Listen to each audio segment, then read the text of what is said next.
Bismillahirrahmanirrahim. Assalamualaikum warahmatullahi wabarakatuh. Sobat-sobat ngabarin kabar terkabar, semoga selalu dalam keadaan sehat walafiat, serta diberikan rezeki yang halal, berkah, lancar, dan juga banyak. Hasto, mungkin kita semua udah pada tahu ya, bagi yang selalu mengikuti berita politik. Hasto itu mengeluarkan sebuah tayangan video, entah klarifikasi, curhat, tuduhan, atau apalah. Yang pasti dia menceritakan bagaimana pertemuannya dengan Novel Baswedan. Bercerita bagaimana KPK dilemahkan dan arahnya tentu saja Pak Jokowi yang jadi tertuduh. Itulah cerita penggiringan opini. Tapi satu hal yang penting dari video itu, beliau nggak punya bukti dan diakui sendiri oleh dirinya. Mereka Asto mengatakan bahwasannya nggak punya bukti, tapi dia bisa mempertanggungjawabkannya kepada Tuhan Yang Maha Esa. Tentu kita banyak tahu ya, kalau maling ataupun apa ya, pada saat kepergok, ke pojok, itu pasti bawa-bawa nama Tuhan. Ya begitulah kalau udah terpojok, apapun bisa dilakukan, tapi setelah itu baru dia insaf. Oh ya gua salah. Dari sini mungkin imbasnya ke Ibu Megawati yang akhirnya mengeluarkan surat bahwasannya untuk menunda mengikuti retret bersama kepala daerah yang lain. Imbasnya kan gitu. Bahwasannya kepala daerah dari PDIP itu sangat ingin ikut retret itu karena hal itu penting ya buat kepala daerah ya. Tapi apa daya mungkin. Ada yang ngotot, ya nggak peduli lah apa seruan Bu Mega, datang nekat ke retret. Ada juga yang menunggu bersabar arahan Bu Mega itu bagaimana. Ujung-ujungnya PDIP lah yang disudutkan. Begitu jadinya. Alih-alih membela Hasto sepertinya, tapi PDI malah semakin hancur mungkin. Pandangan masyarakat ke PDIP jadi jelek, bertambah jelek, udah jelek, tambah jelek. Nah, itu yang berbahaya ya.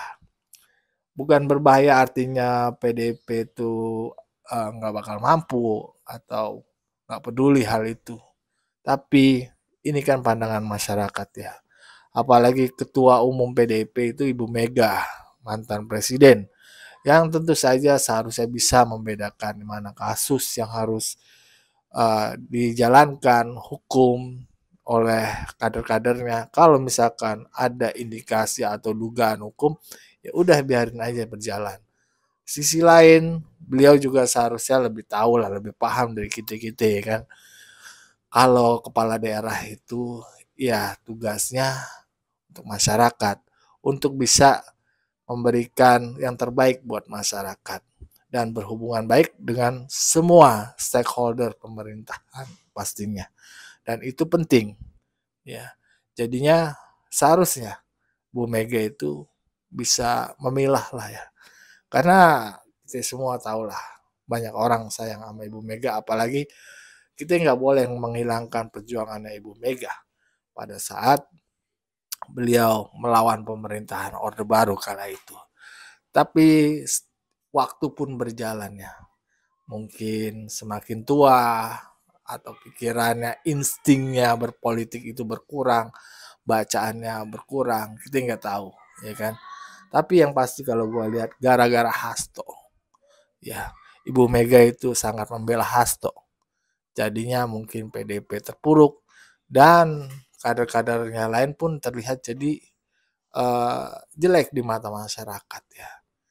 Mungkin hanya personal pribadinya aja yang dari PDIP yang bagus. Misalkan ada beberapa lah. Tapi kalau yang dilihat dari partainya mungkin jadi jelek.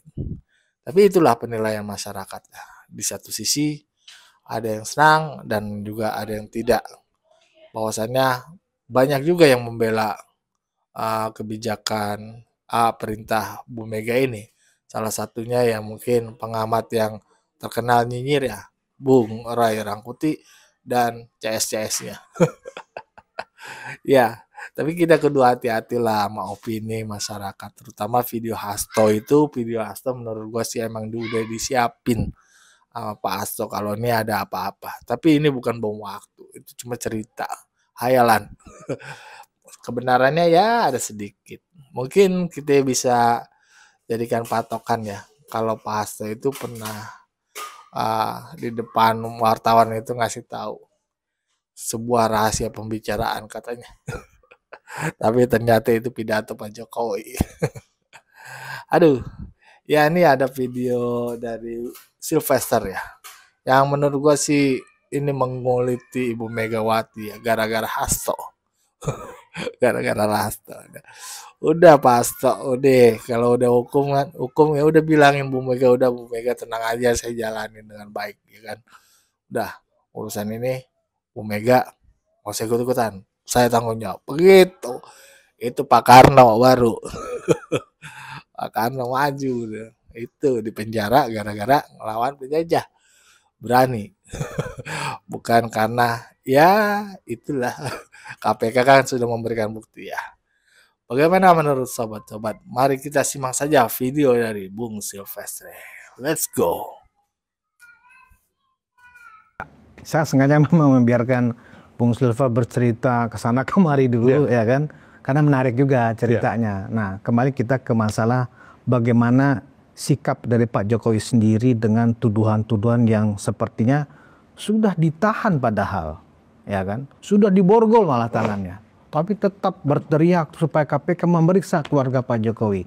Nah, apa sikap dari Bung Silver sebagai juru bicara dari keluarga Jokowi ini terhadap tuntutan-tuntutan yang masih itu aja yang dilakukan Hasto ini, Bang? Ya, saya sih bukan juru bicara, Bang. Jadi hanya memang dekat dengan Pak Jokowi dan anak-anaknya. Jadi intinya bahwa apa yang Hasto omongin ini jangan pernah sama sekali kita percayai. Karena ini manusia ini memang drama. Terus ya tukang sebar hoax juga lah. Drama bagaimana dia ini nangis-nangis yang ho ya kan. Itu jadi Ibu Megawati menangis, para kiai menangis ya. Padahal dia doang yang nangis, Bang. Ho ya kan. Jadi memang drama-drama ini saya pikir akan selesai, Bang. Jadi memang kalau menurut saya, Bang, harusnya kalau memang gini ya, KPK ini sudah mempunyai bukti-bukti, ya kan, indikasi, ya kan, kasus korupsi dan perintangan penyidikan ini sudah lama, Bang. Jadi bagaimana waktu itu kita lihat, gini Bang, bukan saya bilang pihak KPK ini dendam ya, tapi kita lihat waktu rencana penangkapan di KPK itu bagaimana penyidik-penyidik ini, Bang, anak-anak bangsa merah putih ini yang benar-benar mau berjuang untuk menegakkan hukum dan keadilan dan juga memberantas korupsi. Bagaimana mereka digiring ke toilet, Bang. Ya kita nggak tahu ya, saya nggak tahu. Hanya apakah mereka ditelanjangi, diperiksa apa. Tes urin katanya. Ya tes urin. Bang, coba kita di pihak mereka. Bukan mereka dendam ya, tapi ketika diperlakukan tidak adil begitu, ya kan. Ya otomatis sekarang ini mereka bersemangat, apalagi teman-teman di KPK ini benar-benar mau berbuat untuk merah putih loh, Bang, untuk bangsa kita, gitu loh. Jadi mereka punya semangat bahwa ini harus beres, rakyat harus mendapat keadilan, ya kan. Doa-doa rakyat, doa-doa yang terzolimi oleh saudara Hasto selama ini, bagaimana kader-kader PDIP yang terzolimi, atau Pak Jokowi yang dihasut, ya kan. Dan juga rakyat kita, Bang, karena mereka, dan kita lihat, Bang, bagaimana kayak yang Rezky Aditya itu, Bang, itu kan caleg yang mendapat suara terbanyak kedua, masa bisa diganti dengan caleg Harun Masiku yang mendapat suara hanya 5.000 dan Rezky Aditya itu 40.000, caleg urutan 2 setelah Nasruddin Kemas meninggal kan. Harun Masiku tuh hanya 5.000, Bang. Jadi kalau selama ini mereka menuduh orang dinasti politik, ya kan, terus cawe-cawe, terus segala macam lah. Sebenarnya mereka yang lakukan itu. Makanya saya bilang tadi, Bang, ini nggak aneh kalau kita melihat sejarah bagaimana Mak Banteng memperlakukan Gus Dur hingga Gus Dur jatuh, berkomplot bersama yang lain. Menurut Bang Sultan ini mungkin karma atau apa? Ya karma memang begini, Bang, tabiat mereka. Terus perlakuan Mak Banteng terhadap Pak SBY, ya kan, sampai hari ini loh. Terus perlakuan Mak Banteng terhadap Pak Jokowi. Bagaimana dulu Pak SBY dihabisin, Gus Dur jatuh, Pak Jokowi habis, Bang. Untung, makanya saya bilang tadi, rakyat kita ini, Bang, bahkan ketika Pak Jokowi, Pak SBY, Gus Dur dijatuhkan, rakyat tetap cinta. Saya ini idolanya Gus Dur, Bang. Bagaimana saya tahu beliau ini ingin membangun Indonesia yang lebih baik, gitu loh, ya kan? Terus kita lihat, Bang, Partai Merah ini setelah mereka jadi berkuasa, bagaimana hedonnya mereka, Bang? Saya bukan ngomong ya, banyak dari mereka tuh bukan pengusaha, bahkan ada yang dulunya tukang becak atau hanya seorang RT, seorang preman juga kan, akhirnya jadi ya kaya raya lah saya lihat, dan banyak dari mereka yang ditangkap karena kasus korupsi, Bang. Bukan kita menuduh loh, Bang. Salah kalau kita menuduh. Tapi kan kenyataan bahwa banyak kader-kader mereka yang ketangkep gitu loh. Ya kan? Nah, terus kita lihat lagi waktu zamannya Mak Banteng.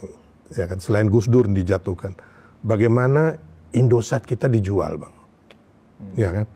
Terus aset-aset kita melalui BPPN dijual hanya 30% dari nilai, Bang. Terus kembali lagi pembebasan para obligor BLBI yang diterbitkan SKL itu, surat keterangan lunas. Akhirnya tuntutan mereka di Kejaksaan Agung itu, Bang, langsung freeze. Langsung nggak ada lagi tuntutan.